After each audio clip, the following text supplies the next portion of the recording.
त्राता नहीं त्राता नहीं त्राता जगत्त्रतये वीतरागात् परो देवो ना भूतो ना भविष्यति। बोले पंच परमेष्ठी भगवान की, आचार्य भगवान विश्वेश्वर सागर जी महाराज जी की, परम पूज्य मुनि श्री सुप्रभ सागर जी महाराज जी की, परम पूज्य मुनि श्री प्रणत सागर जी महाराज जी की, परम पूज्य मुनि श्री सौम्य सागर जी महाराज जी की। जय जिनेन्द्र बंधु, आइए आप और हम सभी आज एकत्रित हुए हैं सम्यक समाधान के अद्भुत कार्यक्रम में, जो जल्द से ही जल्दी बहुत ही लोकप्रिय कार्यक्रम है। इस कार्यक्रम के लोकप्रिय होने का कारण है परम पूज्य मुनि श्री सुप्रभ सागर जी महाराज जी की वह अनमोल वाणी जो भक्तों को यथाही समझ में आती है। परम पूज्य मुनि श्री के सामने जो भी भक्त अपना विकल्प रखते हैं, परम पूज्य मुनि श्री उस विकल्प का आपको सम्यक समाधान प्राप्त करते हैं। सम्यक समाधान प्राप्त करने के लिए आप मुनि श्री के समक्ष कोई विकल्प रख सकते हैं। वह विकल्प आपका लौकिक हो या धार्मिक दृष्टि से भी हो सकता है। परम पूज्य मुनि श्री आगम के अनुरूप आपके ही विकल्प का सम्यक समाधान प्राप्त करेंगे। परम पूज्य मुनि श्री प्रणत सागर जी महाराज जी के चरणों में बारंबार निवेदन करते हुए इस कार्यक्रम को सुचारू रूप से आगे बढ़ाने के लिए नमोस्तु करते हैं। नमोस्तु भगवान, नमोस्तु भगवान, नमोस्तु भगवान। नमो हरिहंताणं नमो सिद्धाणं नमो आयरीयाणं नमो अज्जायाणं नमो लोये सत्साहुणं।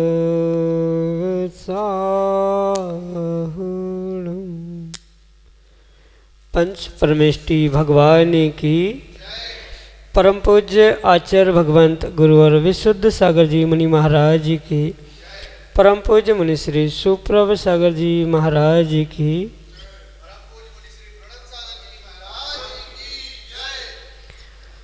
समीचीन विकल्पों का सम्यक समाधान, सम्यक ज्ञान की वह अनूठी विधा जिसके माध्यम से हम सभी अपने मन में उठने वाले उन अनेकानेक समीचीन विकल्पों का प्रतिदिन सम्यक समाधान प्राप्त करके अपने मार्ग को, अपने मन को निर्विकल्पता की ओर ले जा रहे हैं। क्योंकि निर्विकल्पता का ही मार्ग वास्तविक सुख का मार्ग है और उस शाश्वत सुख की प्राप्ति का वह एकमात्र कार्यकारी उपाय समीचीन विकल्पों का सम्यक समाधान, जो कि हम सभी परम पूज्य आचार्य भगवंत गुरु और विशुद्ध सागर जी महाराज के मंगल सुभाषिष से, उन्हीं के सुयोग से परम पूज्य मुनि श्री सुप्रभ सागर जी महाराज के मुखारबिंदु से प्राप्त कर रहे हैं। प्रारंभ करते हैं आज का सम्यक समाधान। और आज का पहला विकल्प गजपंथा नासिक महाराष्ट्र से संप्रदा जैन परम पूज्य मुनि श्री के श्री चरणों में बारंबार नमोस्तु निवेदित करते हुए अपना समीचीन विकल्प रख रहे हैं कि महाराज जी, जिनवाणी का ज्ञान, श्रुत ज्ञान जीव के साथ अगले भाव तक भी नहीं जाता है, तो फिर जिनवाणी माँ का स्वाध्याय क्यों करना चाहिए। हमारे समीचीन विकल्प का सम्यक समाधान करने की अनुकंपा करें। नमोस्तु महाराज जी, नमोस्तु। ओम नमः सिद्धम। परम पूज्य आचार्य भगवान गुरुवर विशुद्ध सागर जी महाराज की, परम पूज्य मुनि श्री सुप्रभ सागर जी महाराज की जय।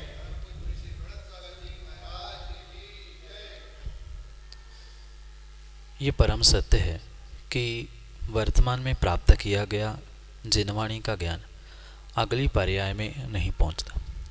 पर यह भी बात अवश्य समझने योग्य है कि प्रत्येक कार्य अगली पर्याय में हमें कुछ मिले या आगे कुछ मिले, इस लोभ कषाय से युक्त होकर नहीं करना चाहिए।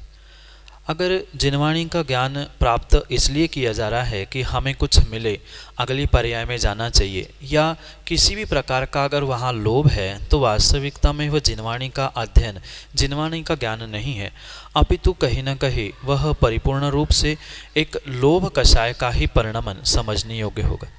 इसलिए उस लोभ कषाय से हटते हुए हमें ज्ञान अर्जन करना होगा। बहुत सारे जीव वर्तमान में भी उस लोभ कषाय के कारण से ही कार्य करते हैं और लोभ कषाय के कारण से ही वह सम्यक ज्ञान सम्यक रूप से उन्हें प्राप्त नहीं हो पाता, या ऐसा कह दो कि उस लोभ कषाय के कारण ही वह ज्ञान अगली पर्याय में नहीं जाता।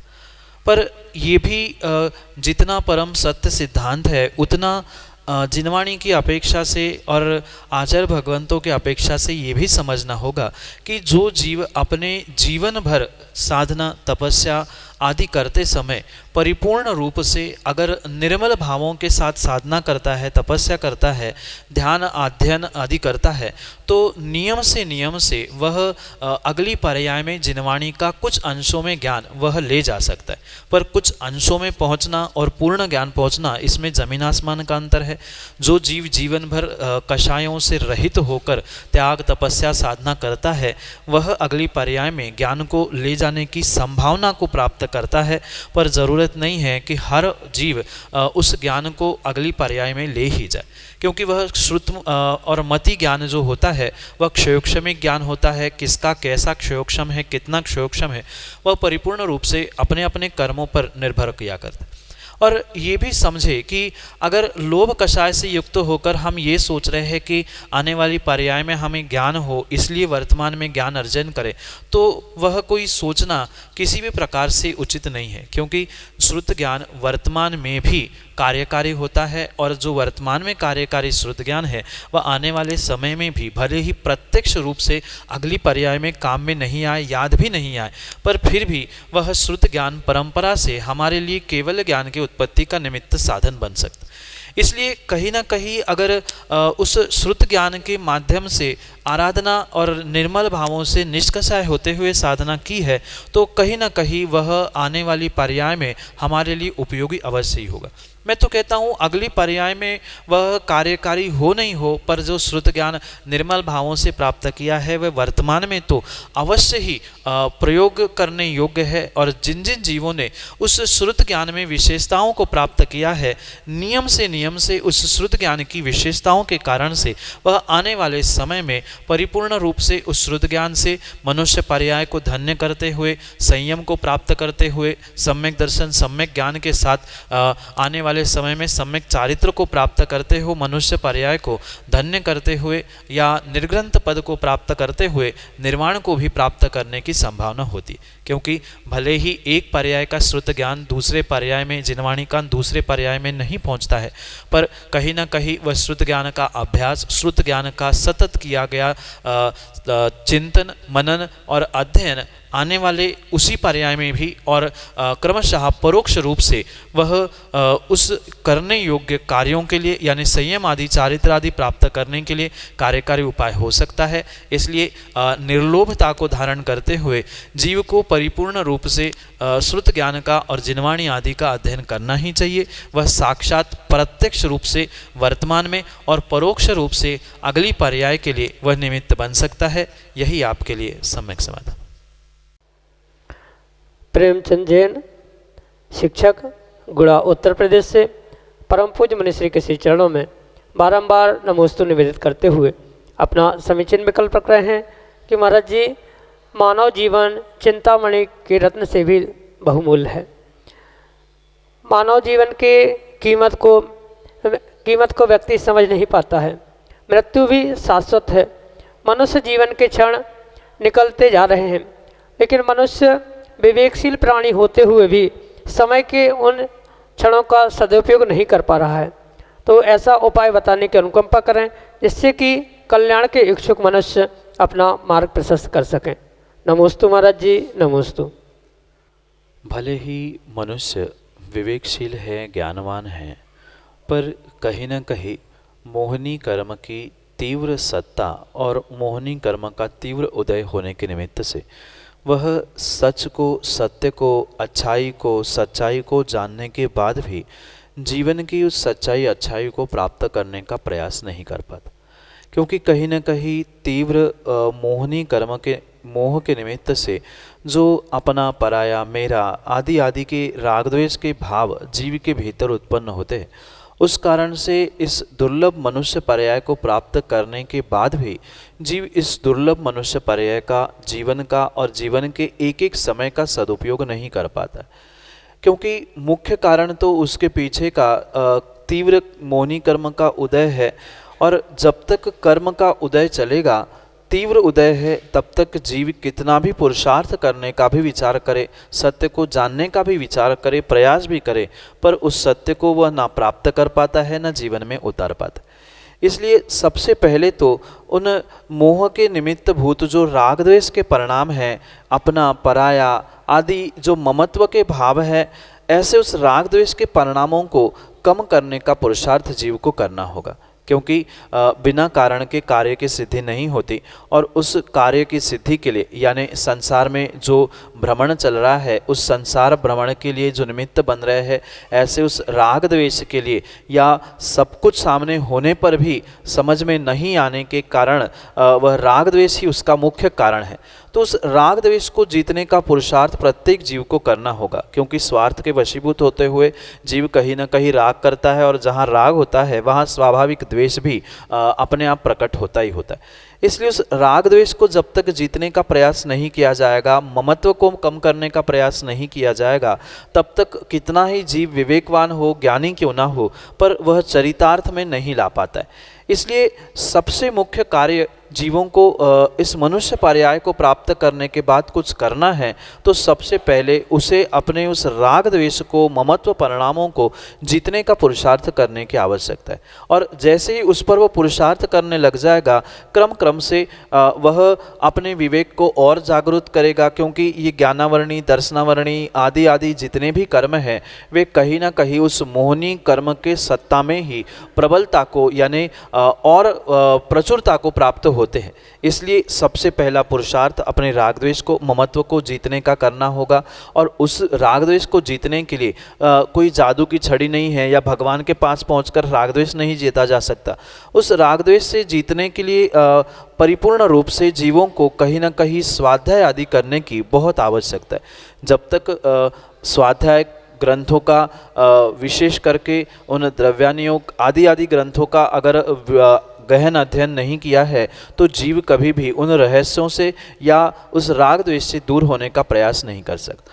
पर मैं ये भी कहना चाहता हूँ कि भले ही द्रव्यानियोग, करणानियोग जैसे महान ग्रंथों का अध्ययन करने की शक्ति नहीं है, तो कम से कम प्रथमानियोग और चरणानियोग जैसे ग्रंथों का अगर स्वाध्याय करना सीख लेंगे, तो महान पुरुषों ने, जो महापुरुष हुए, 63 सलाका पुरुष हुए, उनने विषम परिस्थितियों में क्या किया आदि को समझते हुए अगर ये पुरुषार्थ किया जाए, स्वाध्याय बढ़ाया जाए, तो नियम से ही वह उस समय पर यानी कि जब मोह का उदय तीव्र आता है या राग द्वेष के परिणाम होते हैं, ममत्व के परिणाम होते हैं, तो उस समय पर उन महापुरुषों ने क्या किया था, ये दृष्टांत के माध्यम से उनके कथानकों को भी याद करते जाएंगे, तो नियम से आने वाले समय में क्रम क्रम से जीव अपने उस मोह को, राग द्वेष को जीतने का पुरुषार्थ कर सकता है। इसलिए अगर वास्तविकता में जो मनुष्य दुर्लभ हमें पर्याय मिली है, चिंतामणि रत्न के समान, उसका अगर वास्तव में हमें आनंद लेना है और उसके माध्यम से कुछ जीवन को सार्थक करना है, तो कहीं ना कहीं राग द्वेष को जीतने के लिए पुरुषार्थ करना पड़ेगा। और राग द्वेष को जीतने का पुरुषार्थ तभी संभव है जब जीव श्रद्धा के साथ, विश्वास के साथ उस आगम ग्रंथों का स्वाध्याय अध्ययन करने का पुरुषार्थ करे। जब तक पढ़ेंगे नहीं तब तक जीवन में उतरेगा नहीं। पहले पढ़ना होगा, सुनना होगा, फिर जीवन में उतारने का प्रयास भी करना होगा। तो नियम से वह जीव पुरुषार्थ करते हुए उस लक्ष्य तक, इस दुर्लभ मनुष्य पर्याय को सार्थक करने के लिए पुरुषार्थकृत हो सकता है। यही आपके लिए सम्यक समाधान। श्रीमती निधि जैन, जतारा, मध्य प्रदेश, मुनिश्री के चरणों में बारंबार नमोस्तु निवेदित करते हुए अपना समीचीन विकल्प रख रहे हैं कि महाराज जी, जैसे हम कोई व्रत करते हैं और कहीं बाहर जाना पड़ता है तो वह व्रत छोड़ देते हैं कि आगे कर लेंगे, तो क्या ऐसे व्रत को छोड़ना चाहिए कि नहीं? हमारे समीचीन विकल्प का सम्यक समाधान करने की अनुकंपा करें। नमोस्तु महाराज जी, नमोस्तु। माँ, व्रत तो जिस प्रकार से लिया है उसको उसी प्रकार से और उसी सीमा अवधि में, काल अवधि में पूर्ण करने की आवश्यकता है। ऐसा नहीं होता कि आज व्रत ले लिया, कल छोड़ दिया, पुनः याद आ गया कि पुनः व्रत करना है तो पुनः उसको शुरू कर लिया। ऐसा किंचित भी करने की आवश्यकता नहीं है, क्योंकि ऐसा करने से जितना पुण्य का आश्रव नहीं होता है, उससे कई अधिक गुना पाप का आश्रव जीव कर बैठता है। क्योंकि ये जो भी व्रत की क्रिया और विधि बताई गई है, भले ही उसके लिए आचार्य भगवंतों ने उत्तम, मध्यम और जघन्य प्रकार की विधि समझाई है, पर इसका मतलब ये नहीं है कि हम जब चाहे उसे शुरू कर ले, जब चाहे उसे छोड़ दे, जब चाहे पुनः शुरू कर ले। ऐसी कहीं भी व्यवस्था आगम ग्रंथों में नहीं बताई गई। हाँ, वास्तविकता में कुछ ऐसी विषमता है जो विषम परिस्थिति के निमित्त से, जैसे कि बहुत अचानक एकदम से स्वास्थ्य खराब हो जाना या कुछ ऐसी अचानक एकदम विकट परिस्थिति आ जाना, उस निमित्त से अगर व्रत में विराम लिया जा रहा है, वह अल्प विराम है तो फिर भी समझ में आता है। पर अगर हम व्रत लेने के बाद ये सोचे कि अब हमसे नहीं बन रहा है, हमें कहीं बाहर जाना है, या अन्य भी कोई एक्सक्यूज़ देते हुए, अन्य भी कोई कारण देते हुए अगर उसको छोड़ने का प्रयास किया जा रहा है, तो आचार्य भगवंत इसको कहते हैं व्रत भंगी महाभंगी। यानी सबसे बड़ा अगर कोई दोष इस संसार में है तो व्रत और लिए हुए नियमों को तोड़ना है। जब बुद्धिपूर्वक सोच समझकर आपने व्रत लिया है, नियम लिया है, तो उसको तोड़ने का प्रयास किसी भी प्रकार से नहीं करना होगा, क्योंकि जितनी शक्ति है उतनी शक्ति को देखते हुए ही जीवों को उन व्रत आदि को ग्रहण करने की आवश्यकता है। अगर शक्ति नहीं है तो उन व्रतों को किसी भी प्रकार से ग्रहण ना करे, और व्रत लिया है तो प्राण जाने तक प्राणांते वे हंतव्यम गुरु साक्षी व्रतम हतम। यानी गुरु के सामने, प्रभु के सामने लिया हुआ व्रत प्राण जाने तक उसको धारण करने की, पूर्ण करने की जीवों को आवश्यकता है। इसलिए प्रथम तो पुरुषार्थ यही किया जाए, अगर व्रत लिया है तो उसे जी जान लगाकर पूर्ण करने का पुरुषार्थ करें। अगर क्वचित कदाचित उसमें कुछ ऐसी विषम परिस्थिति आ रही है जिसके निमित्त से कार्य संभव नहीं हो पा रहा है या व्रत संभव नहीं हो पा रहा है, तो उसके निमित्त से दिगंबर गुरु के पास पहुंचकर उस छूटे हुए नियम, व्रत आदि के लिए प्रायश्चित ग्रहण किया जाए, या ये भी उनके सामने संकल्प किया जाए कि अभी कुछ विषमता है, साल 2 साल के उसके उपरांत मैं उस व्रत को पूर्ण कर सकता हूँ, आदि आदि रूप से कहीं न कहीं उस प्रायश्चित के द्वारा और छूटे हुए नियमों को, व्रतों को आगे पूर्ण करने के संकल्प के द्वारा ही उसको प्राप्त करने का पुरुषार्थ करना होगा। अन्यथा कहीं न कहीं वह लिया हुआ व्रत जो पुण्य के लिए लिया गया था, उसे बीच में छोड़ने से महान महान पाप का ही आश्रयबंध होता है। इसलिए ऐसे कार्य क्वचित भी किसी भी प्रकार से ना करे। उत्कृष्ट कार्य तो यही है, अपने शक्ति को देखते हुए गुरु के सामने पहुंचकर ही उन व्रतों को लेने की आवश्यकता है। अपने मन से कोई भी व्रत ना ले, और ना अपने मन से उसके लिए प्रायश्चित ले, ना अपने मन से ये निर्णय करे कि अब नहीं बन रहा है तो छोड़ दे। क्या शक्ति जैसी है उसको देख के ही व्रत लिया जाए, और अपनी विषमता को गुरु के सामने रखते हुए आगे वाले समय के लिए और बीते हुए भूलों के लिए प्रायश्चित लेते हुए उसे पूर्ण करने का प्रयास करें। यही आपके लिए सम्यक समाधान। सुदर्शन गुलालकरी अमरावती महाराष्ट्र से परम पूज्य मुनि श्री के श्री चरणों में बारंबार नमोस्तु निवेदित करते हुए कह रहे हैं कि महाराज जी, इस भागदौड़ वाली जिंदगी में स्वयं को प्रसन्न चित्त कैसे बनाए रखें, हमारे समीचीन विकल्प का सम्यक समाधान प्रदान करते हुए हमारा मार्गदर्शन करने की अनुकंपा करें। नमोस्तु महाराज जी, नमोस्तु। वर्तमान के भागदौड़ के और आपाधापी के जीवन में व्यक्ति मात्र एक मशीन की भांति दौड़ रहा है, भाग रहा है, पर उसके पास वास्तव में सुख शांति नहीं। उसके पीछे का कारण जीव ने आज तक अपने स्वयं के जीवन का रहस्य ही नहीं समझा। जो ये दुर्लभ मनुष्य पर्याय मिली है, या जो भी उसे देवशास्त्र गुरु निमित्त मिले हैं, या जो भी साधन मिले हैं, उन साधनों की दुर्लभता, जो पुण्य से उसे ये प्राप्त हुआ है, उसका उसके पास किंचित भी बोध नहीं।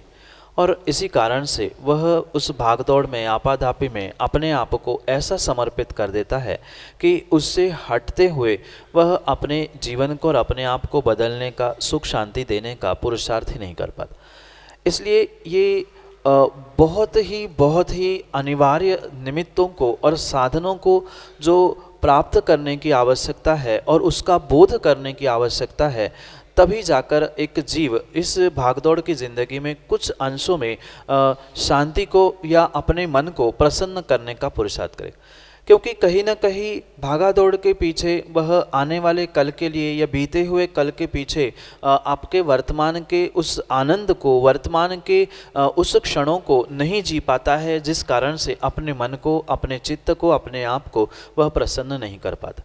बहुत सारे जीव होते हैं उनको भविष्य की चिंता है, कुछ जीव होते हैं उनको भूत के कारण से, बीते हुए कल के कारण से चिंता है। तो अगर वास्तविकता में प्रसन्न चित्त होकर जीना है तो कितनी भी भागदौड़ क्यों ना हो, पर कुछ ना कुछ समय स्वयं के लिए देने की आवश्यकता है। कुछ ना कुछ समय उस मनुष्य पर्याय के सुखों को भोगने की, अनुभूति करने के लिए, शांति की और विराम कर लेने की, विश्रांति लेने की आवश्यकता है। विश्रांति का मतलब मात्र निद्रा लेना नहीं है। बहुत सारे जीव तो निद्रा में, सपने में भी बहुत सारे कार्य कर लेते हैं, बहुत सारी बातें सोच लेते हैं। मात्र निद्रा ले लेना ये विश्रांति नहीं है, अपितु कहीं ना कहीं मानसिक रूप से भी विचारों को और जो मानसिक रूप से जो भागा दौड़ी चल रही है उसको भी विराम देने की बहुत बहुत अनिवार्यता है। इसलिए इस भागा दौड़ी की ज़िंदगी में प्रसन्न चित्त रहने के लिए अगर 8 घंटे 10 घंटे आप प्रतिदिन काम करते हैं, भागा दौड़ी कर रहे हैं, तो कम से कम उसमें से 80 मिनट नहीं, कम से कम 8 मिनट, 8-10 मिनट नहीं, कम से कम 8-10 सेकेंड भी आप अपने लिए, स्वयं के लिए निकालना सीख लोगे कि मैं ये जो भागा दौड़ी कर रहा हूँ, क्यों कर रहा हूँ, इसके पीछे मेरा उद्देश्य क्या है, इस भागा दौड़ी से मुझे क्या मिलने वाला है, मैंने दूसरों के लिए क्या क्या किया। अगर ये सोचने का हमारे पास समय नहीं है तो कभी भी किसी भी प्रकार से आप पूरे जीवन भर भागते रहना, दौड़ते रहना, काम भी करते रहना, पर उसमें आपका चित्त, मन प्रसन्न नहीं हो सकता। इसलिए प्रसन्न चित्त, प्रसन्न मन होने के लिए कहीं ना कहीं विश्रांति की आवश्यकता है। जो विषय, कषाय, भोग, धन कमाना, पाप कमाना, इसके पीछे जो जो भागदौड़ी चल रही है उससे स्वयं को कुछ विश्रांति देते हुए, उन विषय भोगों से दूर होते हुए कभी ध्यान करना, कभी सामायिक करना, कभी भगवान के उस दिगंबर मुद्रा को, वीतरागी मुद्रा को निहारते हुए उनके जैसे बनने के भाव प्राप्त करना, आदि आदि अनेक निमित्तों से हम अपने आप को, जो दिमाग में चल रही विचारधारा है उसको कुछ समय तक विश्रांति देने का प्रयास करेंगे और जो भी कार्य कर रहे हैं उस कार्य के पीछे कारणों को समझने का प्रयास करेंगे, तो नियम से कुछ विश्रांति, सुख शांति और कुछ न कुछ अंशों में अपने मन को, अपने आप को वह प्रसन्न चित्त करने के लिए निमित्त प्राप्त हो सकते। अन्यथा बिना सोचे समझे मशीन जैसे अगर भागा दौड़ी चल रही है तो वह कभी भी किसी भी प्रकार से जीवन के उत्थान के लिए या प्रसन्न चित्त होने के लिए निमित्त नहीं बन सकती। प्रसन्न चित्त देवशास्त्र गुरु नहीं करेंगे या दूसरा कोई व्यक्ति नहीं करेगा, स्वयं को ही पुरुषार्थ करना होगा। इसलिए अपने मन को प्रसन्न चित्त करने के लिए उस कार्यों के पीछे, भागा दौड़ी के पीछे किए जाने वाले कारणों को समझा जाए। उन कारणों को समझने के उपरांत भी जीवन में कुछ समय, दिन में कुछ समय विश्रांति का होना चाहिए, जिससे विषय, कषाय, भोग, पाप, इससे कुछ अंशों में आराम लेते हुए, विश्रांति लेते हुए उन बातों को समझने का, जीवन को समझने का पुरुषार्थ करना होगा। तो ही वह कार्य हमारे जीवन के लिए सुख शांति और वास्तविकता में प्रसन्न चित्त बनाने के लिए निमित्त बन सकता है। यही आपके लिए सम्यक समाधान। श्रीमती सरोज जैन, जतारा, मध्य प्रदेश से, परम पूज्य मुनिश्री के श्री चरणों में बारंबार नमोस्तु निवेदित करते हुए अपना विकल्प रख रहे हैं कि महाराज जी गणाचार्य कौन होते हैं। हमारे समीचीन विकल्प का सम्यक समाधान करने की अनुकंपा करें। नमोस्तु महाराज जी, नमोस्तु। जिनागम में बहुत सारे पद और बहुत सारी संज्ञा बहुत विचारपूर्वक और बहुत रहस्यों को लेकर आचार्य भगवंतों ने प्रदान किए और उसी परिप्रेक्ष्य में बहुत सारी वर्तमान की व्यवस्थाओं को भी समझने की आवश्यकता हुआ कर। जैसे कि एक आचार्य परमेष्ठी के भी निमित्त से आगम में बहुत सारे पद या उसकी व्यवस्था के विषय में आचार्यों ने लिखा है कि बालाचार, ऐलाचार, युवाचार, आचार आदि की अपेक्षा से उनकी व्यवस्था भिन्न भिन्न बताई गई है। जो बालाचार होते हैं वे मूल आचार्य के साथ रहते हुए उनसे ज्ञान अध्ययन करते करते उस आचार्य पद का निर्वाह कैसे किया जाता है। जैसे एक ड्राइवर नए व्यक्ति को ड्राइविंग सिखाते समय बगल में बिठाकर उसे ड्राइविंग सिखाता है, बिल्कुल ऐसी जो व्यवस्था है वह बालाचार, फिर एलाचार, फिर वास्तविकता में वो आचार आदि आदि पदों का क्रम आगम में बताए। इतना ही नहीं अपितु बहुत सारे तात्कालिक ऐसी संज्ञा होती है कि दिगंबराचार, गृहस्थाचार, जो एक श्रावक होता है उसमें जो उत्कृष्ट कार्यों को करता है, दूसरों को प्रायश्चित देते हुए विधि विधान का ज्ञान कराता है, वह गृहस्थाचार कहा जाता है। प्रतिष्ठाचार का भी उच्चारण या शब्द का अर्थ आपने सुना होगा। तो अनेक आचार्य जो आचरण करता है और करवाता है, स्वयं आचरण करता है, चाहे गृहस्थों के लिए कराता है तो वह गृहस्थाचार कहलाता है क्योंकि वह स्वयं गृहस्थ है। और जो मुनि बनकर पंचाचार का पालन करते हुए दूसरों के पंचाचार का, शिष्यों के पंचाचार का पालन करता है, उनको ही आचार्य कहा जाता है। और उन आचार्यों के निमित्त से गणाचार, गच्छाचार आदि बहुत सारी संज्ञाएं आगम में प्रदान की गई। प्रवचन सार ग्रंथ में आचार्य भगवंत कहते हैं जो 3 साधुओं का समूह होता है उसे गण कहा जाता है, और उसके ऊपर जो होता है यानी 3 से अधिक साधुओं का, मुनियों का अगर समूह है तो वह गच्छ कहा जाता है।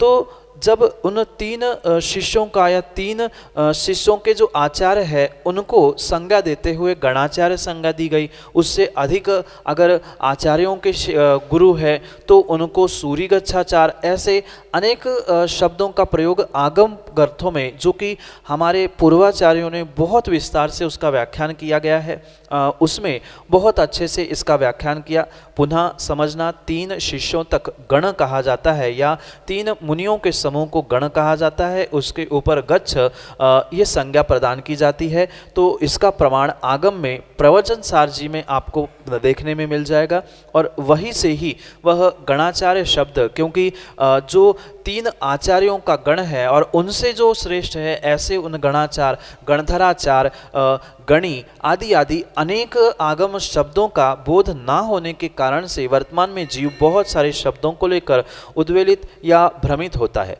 जो वास्तविकता में गणेश शब्द भी आया है, वह गणेश का अर्थ गणधर भगवान को आचार्य भगवंतों ने गणेश कहा है।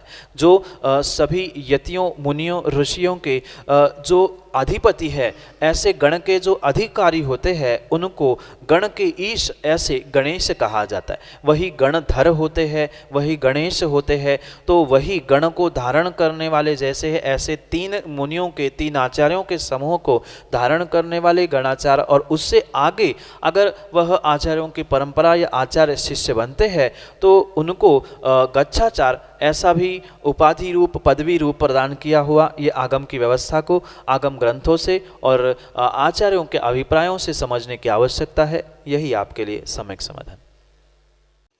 उम्मीद है आप सभी को मिल गया होगा आपके समीचीन विकल्प का सम्यक समाधान। परम पूज्य मुनिश्री ने बड़े ही सरलतापूर्वक आपके हर एक विकल्प का दिया है सम्यक समाधान। अगर आप हमें वीडियो के माध्यम से देख रहे हैं या हमें आप टीवी पर देख रहे हैं तो आप अपने विकल्प को हमें भेज सकते हैं। हमारा व्हाट्सएप नंबर है 8707548811।